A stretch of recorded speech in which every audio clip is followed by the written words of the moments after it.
Fox News alert. Elon Musk exposes Twitter files showing censorship of Hunter Biden's laptop and the tech giant's political biases.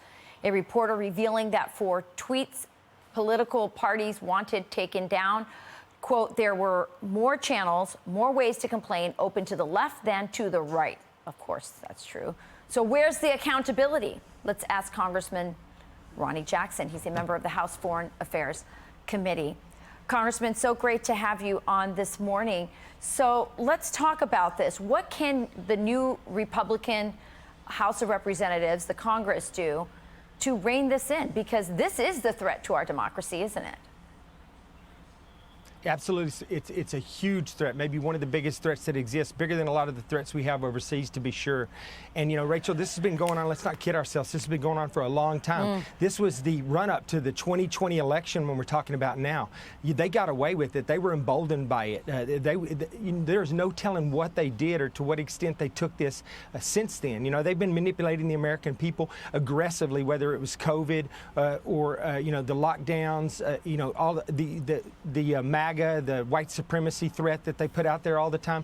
They've been pushing all this stuff out there, and now we know they have a direct line where they can just call in to social media, to Twitter, and they can tell them this is a list of people that we want permanently banned or blocked, and they just do it for them. And that was a presidential candidate at the time who's now our president, working also in conjunction with the FBI. We know they had a role in this early on, prepping them for this. So we have our own government, our FBI. We had a presidential candidate and now president working directly with social media to undermine their political opponents. This is Soviet-era type stuff. This has to be fixed. And what I think will happen, Rachel, is that when we get the House back, we're going to have subpoena power. We're going to be able to decide what the committees meet on and what we investigate. I think that we'll have whistleblowers that will come out of the woodwork, that will come out and tell us in great detail, just like Elon Musk is, on exactly what happened, maybe even elaborate on what happened at Twitter, but talk to us about what happened at Facebook and Google and other places as well. So we've got a big job ahead of us, and really the freedoms that we have in this country depend on it.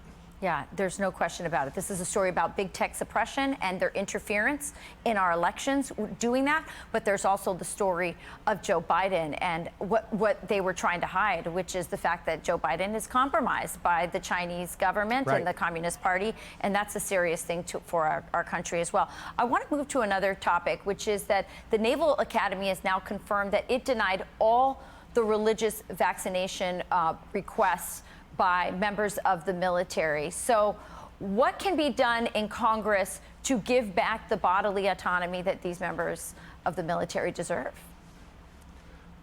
Well, Rachel, this doesn't surprise me one bit. You know, the very first thing that the Biden administration did, that President Biden did when he came in, was he removed all of the political appointees from the Naval Academy, the Air Force Academy, and West Point that had been holdovers from the Trump administration.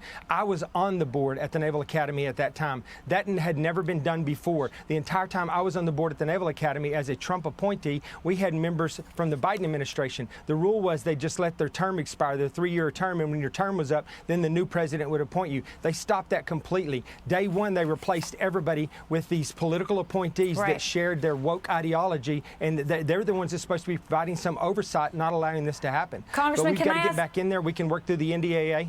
Yeah, can I ask you just one more question, because you are a doctor as well as a member of Congress. So this is a vaccination for which there are no long-term studies. What are the risks to the military of having everybody vaccinated with something that has had no long-term studies?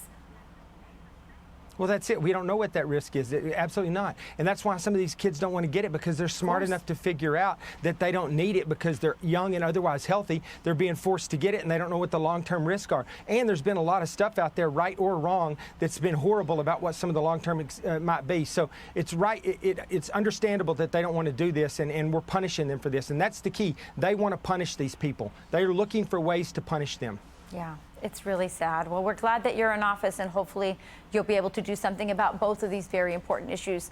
Congressman Jackson, thanks for joining us this morning. Thanks, Rachel. You got it. I'm Steve Doocy. I'm Brian Kilmeade. And I'm Ainsley Earhart. And click here to subscribe to the Fox News YouTube page to catch our hottest interviews and most compelling analysis.